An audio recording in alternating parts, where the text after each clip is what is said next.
안녕하세요. 매일 묵상. 오늘은 사무엘하 22장 26절부터 51절까지 말씀 보도록 하겠습니다. 다윗의 노래라고 했죠. 네. 이 다윗의 노래를 우리가 생각할 때, 그러니까 다윗이 인생을 반추해 볼 때, 아, 내 인생은 이런 인생이었구나라고 생각하는 그런 노래라. 이렇게 생각하면 좋을 것 같습니다. 내용 볼게요. 자비한 자에게는 주의 자비하심을 나타내시며, 완전한 자에게는 주의 완전하심을 보이시며, 깨끗한 자에게는 주의 깨끗하심을 보이시며 사악한 자에게는 주의 거스르심을 보이시리이다. 주께서 곤고한 백성은 구원하시고 교만한 자를 살피사 낮추시리이다. 네. 낮추시다라는 말 기억해 놓으세요.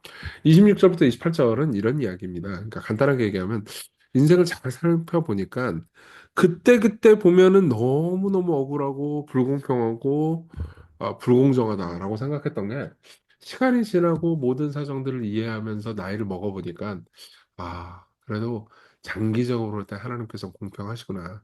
장기적으로는 하나님께서 선을 행하시는구나. 악을 처벌하시는구나. 이런 것들을 배웠다는 거죠. 예. 그리고 인생이라는 게 꼭 불공평하고 부조리하다고 분노하고 원망하면 안 되는구나. 이렇게 생각을 했다는 겁니다. 하나님께서 살아계시다라는 것을 믿는 사람은 이게 보이는 거죠. 29절 여호와여 주는 나의 등불이시니 여호와께서 나의 어둠을 밝히시리이다. 예. 이 말은 무슨 말일까요? 사실은 그 전에 이제 다윗이 우리가 1장 볼 때 다윗을 향해서 이스라엘의 등불이다. 왕이 이스라엘의 등불이다라고 부하들이 얘기했던 거 기억하시나요? 근데 다윗은 아니다. 내가 이스라엘의 등불이 아니다. 여호와가 나의 등불이시다. 나도 어둠에 불과하다. 이렇게 이야기를 하는 거죠.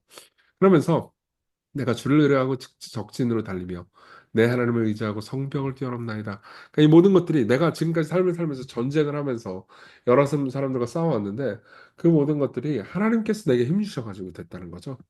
하나님의 도는 완전하고 여호와의 말씀은 진실하니 그는 자기에게 피하는 모든 자에게 방패시로다. 무슨 말이냐면은 그러니까 하나님 편 들면 무조건 하나님께서 다 이기게 해주신다. 월드컵도 이기게 해주신다. 이런 의미가 아니고 이런 거죠. 그러니까 하나님의 말씀을 따라서 살고 하나님께서 명령하시는 것을 따라 살면은 인생에서 손해 보는 줄 알았는데 알고 보니까 그 뜻대로 살 때 잠깐 잠깐 손해 보는 것처럼 보이지만 시간이 지나고 보면 그분이 내 방패가 되셨구나. 나를 안전하게 해주셨구나. 그분 뜻대로 살 때 내가 위험한 것처럼 보이지만 그게 아니고 인생을 살다 보니까 그분 뜻대로 살 때 방패였구나. 진실하다. 거짓이 없다. 하나님의 말씀은 이렇게 얘기하는 거죠. 여호와 외에 누가 하나님이며 우리 하나님 외에 누가 만성이냐? 하나님은 나의 견고한 요새시며 나를 안전한 곳으로 인도하시며 나의 발로 암사슴 발같게 하시며 나를 나의 높은 곳에 세우시며 내 손을 가르쳐 싸우게 하시니 내 발이 노토를 당기도다. 이거는 여러 삶의 영역에서 특히 심지어 전쟁의 영역에서도 하나님께서 나와 함께 하셔서 내가 승리케 하시고 내가 아 저기 뭐냐 인생에 있어서 기쁨을 맛보게 해주셨다. 이렇게 이야기를 해주는 거죠. 그러니까 여전히 아까 말씀드렸던 것처럼 하나님 말씀대로 살아서 우리가 손해 보는 것 없다. 이렇게 이야기를 해주는 겁니다.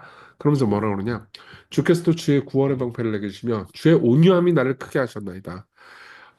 우리나라 말로 번역할 땐 주의 온유함이라고 번역되어 있는데 실제로 히브리어 보면 주께서 낮추셨기 때문에 내가 크게 됐다. 이렇게 얘기합니다.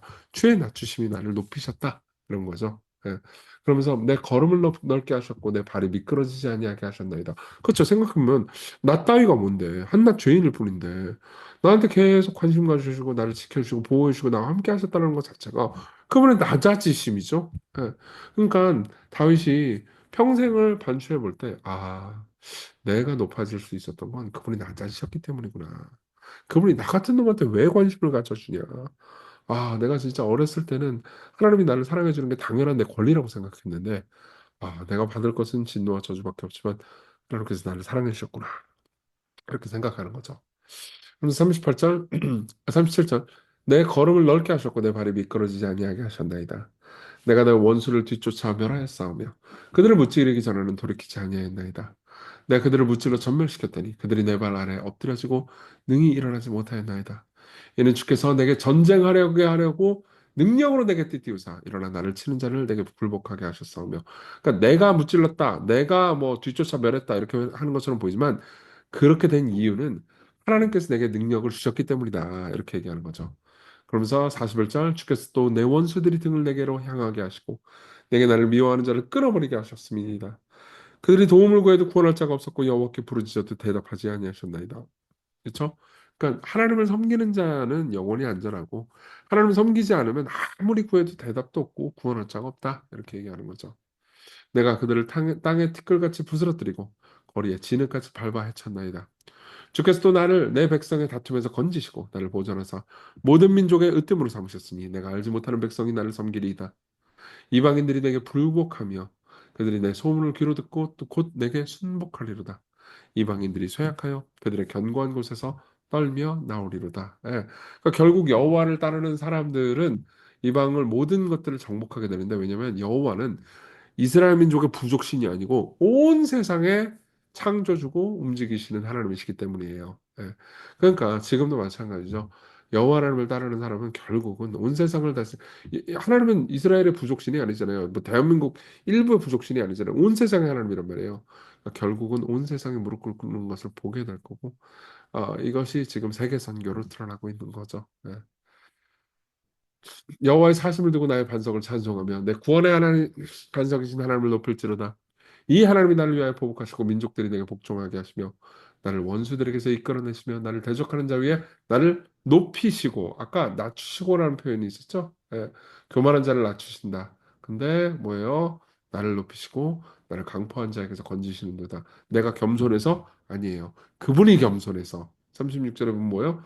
주의 온유함, 그 주의 낮아지심이 나를 크게 했다. 내가 겸손해서 높아진 게 아니에요. 예. 교만하면 낮아집니다. 근데 내가 높아진 건 겸손해서가 아니고 하나님께서 은혜를 베풀어 주셨기 때문이에요. 이러므로 여호와여 내가 모든 민족 중에 주께 감사하며 감사할 수밖에 없죠. 그러니까 그의 이름을 찬양하리이다. 여호와께서 그의 왕에게 큰 구원을 주시며 기름 부음 받은 자에게 인자를 베푸시며 영원하도록 다윗과 그 후손에게로서이다. 여기서 그 후손은 누굴까요? 결국은 아브라함과 다윗의 자손, 후손 예수 그리스도를 가리키는 거죠. 다윗뿐만 아니라 결국은 이 모든 것들이 예수님의 노래가 된다. 이렇게 볼 수 있을 것 같습니다. 자, 여기까지 내용 봤고요. 적용 첫째, 진정 현실을 인정하기. 사실 어제와 같죠? 그렇죠? 다윗은 계속해서 하나님을 인식했습니다. 자기가 전쟁에서 싸워서 이기는 것도 결국은 누구 때문이에요? 하나님께서 내게 힘 주셔서 그렇게 됐습니다. 라고 인생을 반추해 볼 때 고백을 하죠. 예, 여러분들의 인생도 마찬가지입니다. 예. 그러니까 팀 체스터는 이렇게 얘기해 줍니다. 다음에 성경 읽다가 무언가 마음에 와닿았을 땐 성경 읽다가 좋은 구절을 발견했어 라고 말하는 대신 예수님께서 그분의 말씀을 통해 나에게 말씀하셨어 라고 말하십시오. 오늘 신기한 일이 있었어 라고 말하는 대신 아버지께서 내 삶에 손을 뻗으셔서 내게 귀한 기회를 주셨어 라고 말하십시오. 내가 그걸 어떻게 버텨냈는지 모르겠어 라고 말하는 대신 성령님께서 부활의 권능으로 나를 도와주셨어 라고 말하십시오. 예. 물론 이제 이렇게 말하는 게 여러분들한테는 닭살 돋게 느껴질 수 있어요. 근데 이게 진짜 현실이에요. 예. 여러분 뭐 덤으로 얘기해 주자면 같이 대화하다가 그럼 우리 기도하자. 이 문제 때문에 기도해야 될 것 같아. 라고 말하면 너무 어색할 것 같고 그럴 때 있잖아요. 그러지 마시고 계속해서 기도하세요. 예. 영적인 세계를 계속 인식하면서 살아가는 것. 그게 진정한 현실을 인식하는 겁니다. 하나님이 도우신 거예요. 그걸 생각하면서 오늘을 사십시오. 두 번째로는 그분의 일하심을 보십시오. 예. 아까 제가 말씀드렸죠. 36절에서 주의 낮추심이 나를 높이셨다고. 예. 결국은 예수 그리스도께서 우리를 위해서 하신 일도 마찬가지잖아요. 그분이 우리를 하나님의 자녀로 높이시기 위해서 그분이 어떻게 하시죠? 낮아지셨죠. 그가 자기를 낮추시고 죽기까지 복종하셨으니 뭐 십자가에 죽으심이라 이러므로 하나님이 그를 지극히 높여 모든 이름에 뛰어넘은 이름을 주사. 이 시편은 팀 체스터가 말합니다. 어떤 의미에서 당신에 관한 것이 아닙니다. 마지막 절이 분명히 밝히듯 이 시편은 그리스도에 관한 것입니다. 네, 아까 다윗의 자손 얘기했잖아요. 그러나 당신이 그리스도 안에 있고 그리스도와 함께 있다면 당신은 그분의 권위를 나눕니다. 무슨 말이죠? 여러분들이 그분과 함께 있다면 그분이 여러분들을 높이실 겁니다. 여러분들이 겸손해서가 아니고 그분이 겸손해서요. 그러니까 이 모든 걸 보면서 우리는 어떤 생각을 해야 되죠? 와, 그만해도 되겠구나! 이게 아니죠. 하나님이 나를 위해서 자기를 낮추셨다면 우리도 자기를 낮추는 게 당연하다. 라고 생각하면서 오늘을 사는 거죠. 우리 같이 기도합시다. 어제 기도하고 똑같은 기도 제목을 드렸어요.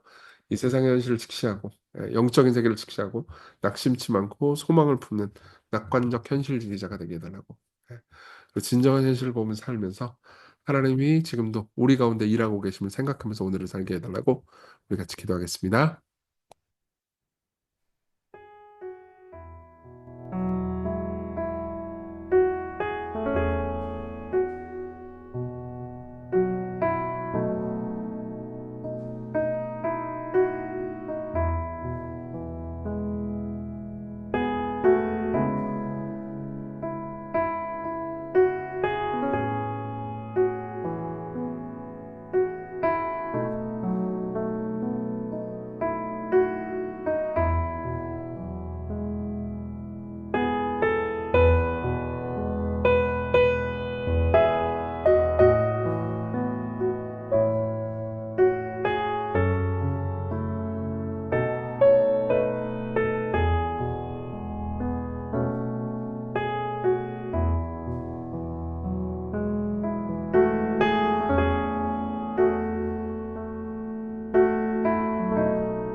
입니다. 자비로우신 주님.